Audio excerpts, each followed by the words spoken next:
Assalamualaikum warahmatullahi wabarakatuh. Kisah sedih dan takjub nenek Nabi Isa alaihi salam adalah Hannah bin Faruq bin Qabil, seorang wanita yang ahli ibadah. Dia adalah ibunda Maryam yang berarti pula nenek dari Nabi Isa alaihi salam. Dia adalah istri Imran bin Bashim bin Amun bin Mutsam bin Azira bin Sulaiman bin Daud. Hannah dan suaminya Imran dalam Al-Quran tertulis sebagai nama salah satu surah Al-Imran, keluarga Imran. Dalam Kasyabul Anbiya, karya Imam Ibnu Katsir, Allah menyebutnya dalam keluarga ini adalah rumah tangga yang bersih dan suci. Hannah dikenal sebagai wanita penyabar dan berkeinginan selalu mengabdi kepada Allah Subhanahu wa taala.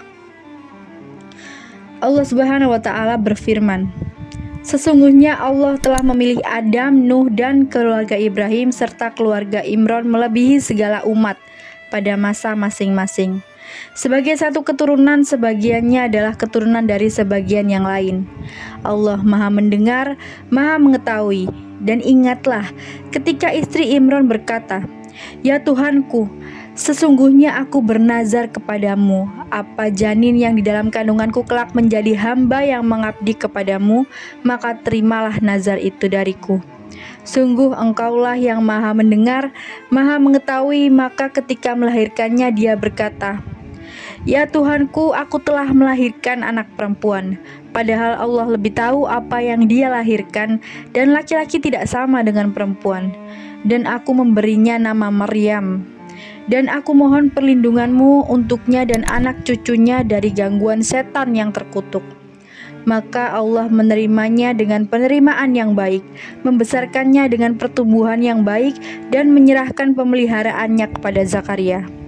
Setiap kali Zakaria masuk menemuinya di mihrab, kamar khusus ibadah, dia mendapati makanan di sisinya.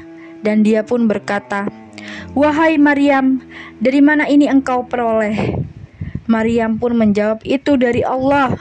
Sesungguhnya Allah memberi rezeki kepada siapa yang Dia kehendaki tanpa perhitungan.' Quran Surat Ali Imran ayat 33-37. Dikisahkan oleh Ibnu Katsir bahwa istri Imran adalah wanita yang belum pernah hamil. Suatu ketika ia melihat induk burung yang sedang memberi makan anak-anaknya. Wanita itu pun berkeinginan memiliki anak. Dalam Qasas Al-Quran yang ditulis Abu Muhammad Al-Bajawi, Muhammad Ahmad Jad Al-Maula, dan Muhammad Abu Al-Fadl Ibrahim, Hannah selalu membayangkan anak yang akan membuat hidupnya ceria. Ia selalu mengganggu tidurnya, selalu memimpikan anak yang akan membuatnya senang. Hari-harinya membayangkan bisa melihat anaknya menatap kepadanya, menciumnya dengan kasih sayang, bercanda, bisa membuat tentram hatinya, dan sebagainya. Hannah mendambakan anak karena dikisahkan dia adalah seorang yang sulit mendapatkan anak atau mandul. Hari-hari pun berlalu, bahkan tahun demi tahun dia menunggu harapan ini. Bahkan ia sampai kelelahan menunggu, merasakan pahitnya putus asa dan terkadang iri hati dengan pohon yang berbuah banyak dan wanita yang memiliki anak. Hannah menyerahkan urusan pada Rabb langit dan bumi, bertawasul kepadanya dalam ketundukan dan kekhusyuan, dan bernazar kepada Allah bahwa jika dia memiliki anak, maka anaknya akan disedekahkan kepada Baitul Maqdis untuk mengabdi menjadi pembantu di sana. Hannah menginginkan cukuplah dia melahirkan demi untuk menenangkan dan memenuhi kegembiraan hatinya. Atas harapan itu, kemudian Allah mengabulkan doanya dan memberikan permintaannya. Ada janin yang bergerak di peluknya. Hannah pun hamil, dan setelah pasti kehamilannya, wanita ini bernazar akan menjadikan anaknya kelak untuk berkhidmat di Masjidil Aqsa atau Baitul Maqdis. Ketika berbinar dengan angannya mempersiapkan kelahiran anaknya dan mengharapkan kehidupan untuknya, tiba-tiba waktu mengubah kenyataan. Mengubah kegembiraan menjadi kesedihan, kebahagiaan menjadi kesusahan. Imran sang suami meninggal dunia. Kesedihan Hannah sangat mendalam ketika ditinggal Imran. Air matanya mengalir deras. Hannah yang mendambakan suami bercanda dengan anak-anaknya dalam keceriaan akhirnya pupus. Kehendak Allah itu pasti dan tidak ada yang mampu menolak qadanya Allah Subhanahu wa taala. Waktu terus berjalan, Hana pun melahirkan.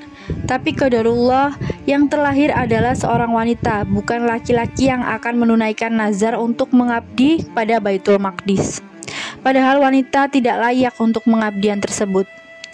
Hana pun tertimpa mendung kesedihan yang teramat sangat. Ia menampakkan kesedihannya karena rasa putus asa.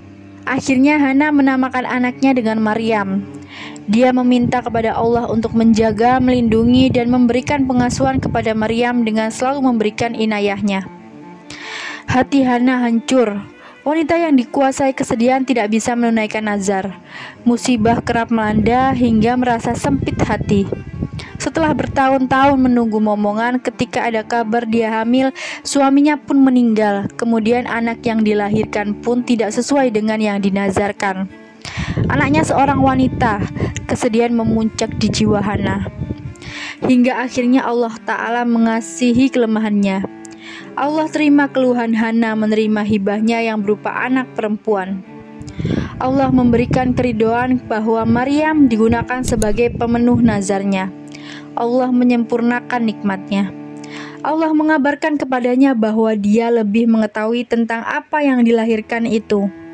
Hana pun gembira. Allah telah mengkhususkan Maryam dengan karomah darinya, hingga akhirnya membawa Maryam ke Baitul Maqdis untuk diajukan kepada rahib. Hati Hana menjadi tenang karena Maryam selalu dalam pengasuhan Allah. Hana takjub dengan kebesaran Allah Ta'ala, lalu Maryam pun ditempatkan di salah satu mihrab Masjidil Aqsa. Di tempat itulah Maryam senantiasa berzikir dan mendekatkan diri kepada Allah Subhanahu wa Ta'ala. Makanan Maryam pun langsung diberikan oleh Allah Ta'ala melalui malaikat Jibril. Allah Subhanahu wa Ta'ala pun berfirman, maka Allah menerimanya dengan penerimaan yang baik, membesarkannya dengan pertumbuhan yang baik, dan menyerahkan pemeliharaannya kepada Zakaria.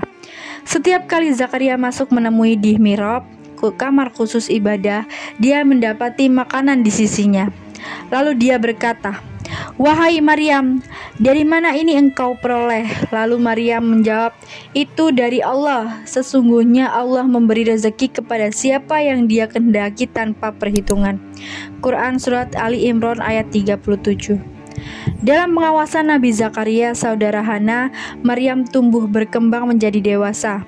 Sebab kesolehan dan kesabaran Hana itulah Allah Ta'ala memilih rahim Hana untuk melahirkan Maryam, yakni seorang wanita suci yang memurnikan pengabdiannya hanya untuk Allah, sebagai wanita yang kelak melahirkan Nabi Isa alaihi salam. Sekian cerita dari nenek Nabi Isa alaihi salam. Wassalamualaikum warahmatullahi wabarakatuh.